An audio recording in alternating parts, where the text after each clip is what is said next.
Hello दोस्त, RRB active mode में हो चुका है, जिसका वीडियो पार्ट 1 है। विद्यार्थी एक सवाल पूछ रहा है, तुरंत जवाब मिल रहा है। 13 प्रश्नों का आपका आंसर जारी हो चुका है। ऐसा क्यों और कैसे हो रहा है, ऑफिशियल नोटिस में जानेंगे।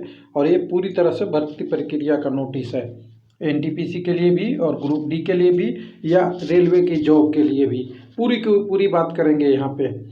पार्ट 2 भी देखना चाहेंगे तो कमेंट जरूरी है। पार्ट 2 हमने थंबनेल बना रखा है, विद्यार्थी पेड़ या राजनीतिक खेल। अगर आप चाहते हैं तो उसको आगे प्रोसेस करेंगे, लेकिन कमेंट पे डिपेंड करता है। नहीं तो कल मॉर्निंग में ट्राई एक बार करेंगे। तो यहाँ पे आपको जो जारी हुआ है ऑफिशियल है, हम यहाँ पे आएंगे तो डेट आपको पता ही है, 27 तारीख है। भर्ती प्रक्रिया पे प्राय पूछे जाने वाले प्रश्न FQ और जो डाटा है उसी के बारे में बात करना हमारा प्रोसेस है।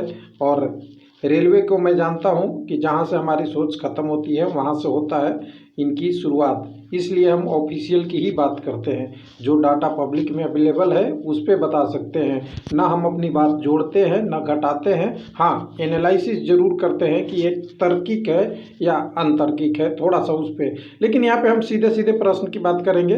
तो आरआरबी ने कहा है कि आरआरबी का क्या भूमिका है, कामकाज क्या है, भर्ती प्रक्रिया के रिलेटेड है। समझ लीजिए, पूरा प्रश्न तो नहीं है लेकिन उससे संबंधित है।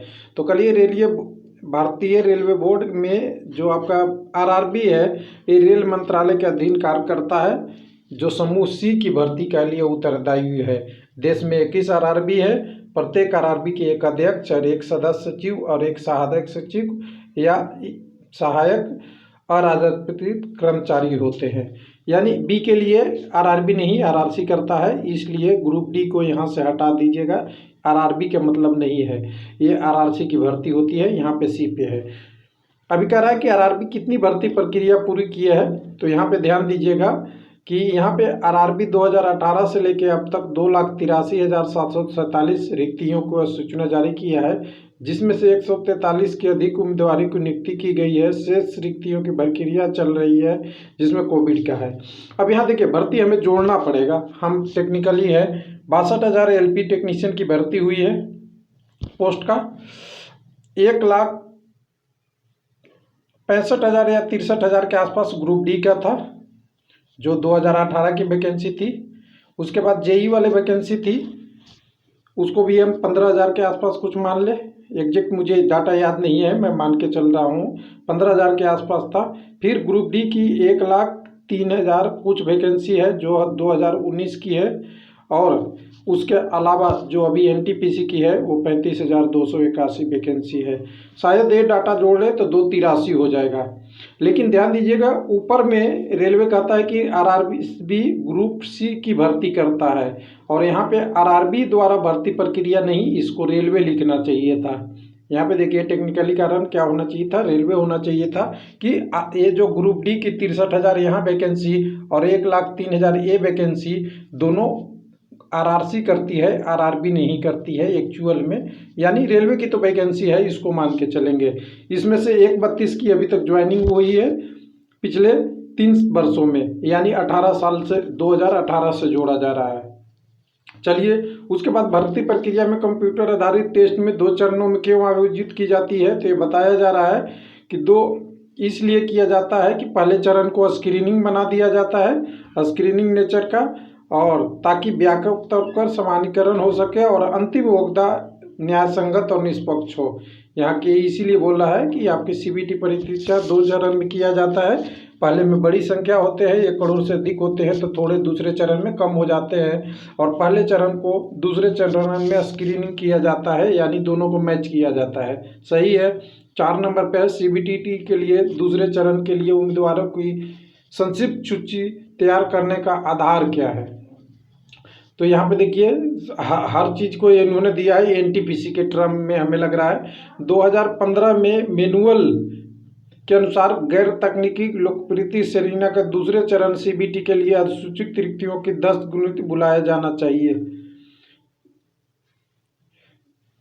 10 गुना का बात कर रहा है। लेकिन हमने जब को आपको आरआरबी इलाहाबाद का वीडियो दिखाया था कि 2600 कुछ पोस्ट था, उसके लिए कितने लोगों को बुलाया था, तो वो 15 गुना हो रहा था। साथ में ये 2600 पोस्ट भी सुना गया था कि 2000 घटा के 1900 कुछ कर दिया गया था, तो वो उसके हिसाब से 21 गुना 2015 में आरआरबी इलाहाबाद में बुलाया गया था। तो यहाँ 10 गुना वाला कंसेप्ट थोड़ा सा मुझे लग रहा है कि इसको 2010 गुना हो सकता है, लेकिन 2015 से पहले का हो सकता है। मैं ये कह दूं कि 2015 से पहले का, 2015 में जो वैकेंसी आई थी उसमें 15 गुना बुलाया गया था।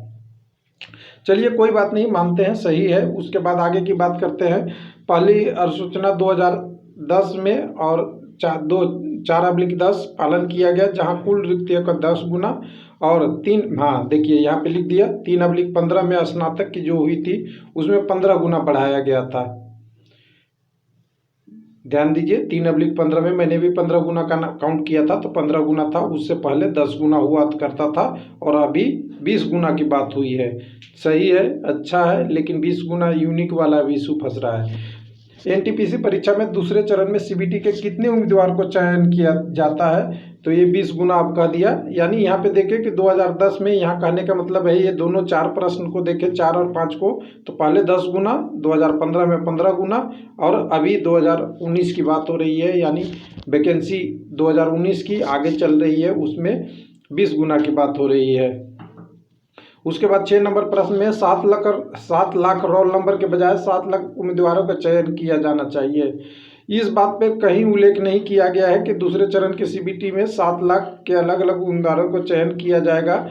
चूंकि दूसरे चरण में 5 अलग अलग स्तरों के सीबीटी है, एक उम्मीदवार की पक्का योग्यता के अनुसार अधिक चयनित किया जा सकता है, इसलिए 7 लाख रोल नंबर की सूची में नाम एक से अधिक सूची दिखाई देंगे। अब यहाँ पे देखिए, जब कमेटी बनी है, हाई पावर कमेटी बनी है, तो इस प्रश्न को आंसर देके क्या सही किया जा रहा है, तो यही बता दिया जा रहा है कि एक तरीके से इसका मैसेज गलत जाएगा लोगों में। मैं बता दूं कि पहले ही जब आप कमेटी गठन कर दी है, आपने लोगों से कमेंट मांग रहे हैं, सारी चीज़ें हो रही है, फिर क्यों कह रहे हैं कि 7 लाख से ज़्यादा, एक से ज़्यादा बार दिखता है। इस प्रश्न को थोड़ा सा सही से जवाब देने की जरूरी थी।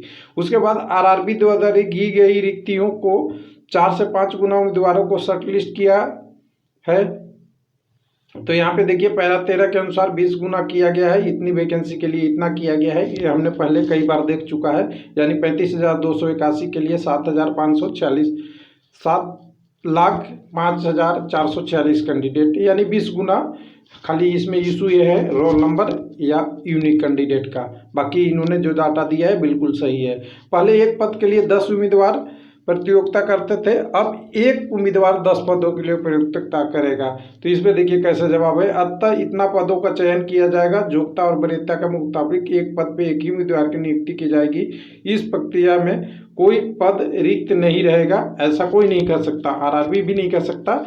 और ये मैं कह सकता हूँ आपको दावे के साथ, अगर 20 गुना कैंडिडेट क्या 50 गुना भी ले लेंगे तो हो सकता है बहुत सारे कुछ पोस्ट खाली रह जाए जिसके लिए कोई एलिजिबल नहीं हो सकता है कुछ कैटेगरी का रिजर्वेशन हो, कुछ और अलग अलग कंडीशन रहती है, तो कुछ पोस्ट तो खाली रह ही जाते हैं। चलिए अगली बात करते हैं 9 की।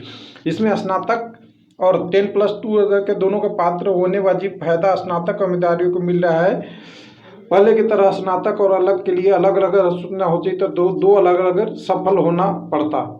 तो यहाँ समय ऊर्जा बचाने के लिए ऐसा कहा गया है। सीबीटी 1 में मानकों का 10+2 रखा गया था और बातों के अनुसार उसे सीबीटी 2 में जहाँ सभी के लिए अलग अलग मानक होंगे। देखिए अब यहाँ पे तो भर्ती की प्रक्रिया है, अगर एक साथ लिया तो एक साथ लेना चाहिए, यानी प्रश्न लेवल ये कह रहे हैं कि 10+2 का था, ग्रेजुएशन को बेनिफिट हो रहा है तो इन्होंने रोक नहीं सकते, ऐसा है कहने का मतलब। एनटीपीसी के नतीजे के खिलाफ विरोध प्रदर्शन कर उम्मीदवारों के लिए रेलवे ने क्या किया, तो यहाँ आरआरबी के दूसरे चरण के लेवल 1 ट्रेन के रिसीव तक स्थगित कर दिया गया है, मतलब परीक्षा को बंद कर दिया गया, जो ऑलरेडी डिले हो रहा था उसको बंद कर दिया गया।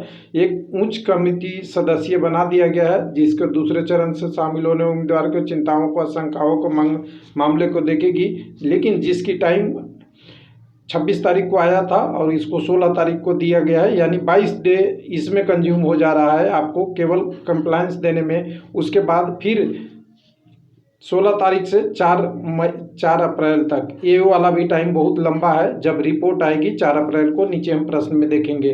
तो यानी 1.5 महीना 2 महीना आपके इसमें जाएंगे। जो आपकी छात्र की शिकायत होगी वो वाला है। तो इसमें सबको बना दिया गया है, कंप्लेन यहाँ दे सकते हैं। और एक और अभी फिलहाल नोटिस के बता दूँ, प्रत्येक आरआरबी, ऑल आरआरबी अपना भी ईमेल आईडी दे रहा है, उस पर भी दे सकते हैं। और एक आरआरबी ने फॉर्मेट भी जारी कर दिया है, इस फॉर्मेट में आप दे सकते हैं। उस फॉर्मेट को मैं दिखाना चाहूँगा, 1 मिनट थोड़ा सा मैं एक बार निकाल दूँ। मैं आपको उस फॉर्मेट को एक बार दिखा देता हूँ थोड़ा सा, क्योंकि कैंडिडेट को इश्यू होगा। Notice for CBT, notice for candidate grievance, 1 minute. हाँ, यहाँ पे ये फॉर्मेट दिया है रेलवे ने कि आप अपना रोल नंबर, नेम भरिए, सेंट्रलाइजेशन नोटिस भरिए, अप्लाइड आरआरबी लिखिए, रोल नंबर या रजिस्ट्रेशन नंबर दोनों लिखिए, स्कोर कार्ड लिखिए, और कंसर्न जो आपका इशू है यहाँ पे राइज करना है, 1 2 3 4 जो भी आपके पास है वो। तो यहाँ पे आप देखेंगे तो यहाँ पे जो फॉर्मेट है इसका मतलब लगता है कि ये पूरी तरह से अपडेटेड नहीं है, लेकिन फिर भी ठीक है। जो पहले का जो सूचना था उसी को जारी कर दिया गया है। समिति के पास शिकायत दर्ज करें कैसे, तो कब तक करें, तो 16 फरवरी तक है, मेल के द्वारा आप कर सकते हैं। 16 फरवरी तक, यानी 26 तारीख से 16, इसी की हम बात कर रहे थे। बहुत लंबा समय लिया जा रहा है। और जिनका रिपोर्ट 4 मार्च को आएगा, यानी शिकायतों का समाधान का समय सीमा क्या है, यानी 4 मार्च तक। और 4 मार्च तक आप समझ सकते हैं काफ़ी टाइम कंज्यूम हो जाएगा, यानी पूरी फरवरी, 26 जनवरी से लेके पूरी फरवरी और 4 मार्च, यानी 1 मंथ और 8 दिन, आपके 38-39 दिन हो इसमें चले जाएंगे।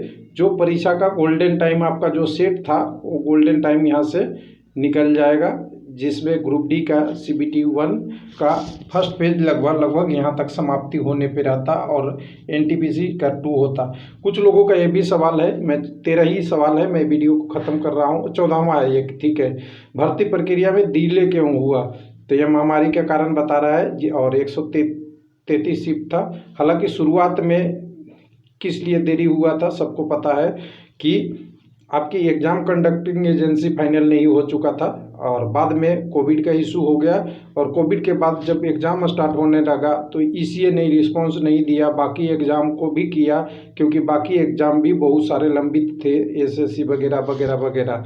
तो ये कारण हो सकता है, एक जेन्युइन सी कारण है, लेकिन ECA का चयन में भी डिले हुआ है, ये भी एक इशू था। तो ये सारी डिटेल थी, और ये डिटेल को आप देख के एक समय ये लगा सकते हैं कि इसमें कुछ अपडेट है, कुछ पीछे का है, लेकिन आरआरबी आपको रिस्पॉन्स जरूर कर रहा है। आपका प्रश्न जितना जल्दी आए तुरंत जवाब मिल रहा है, चाहे जिस रूप में आए। रेलवे के पास जो है, तो यहाँ पे 14 प्रश्न हम कर लेंगे, 14 प्रश्न है। थैंक यू, धन्यवाद।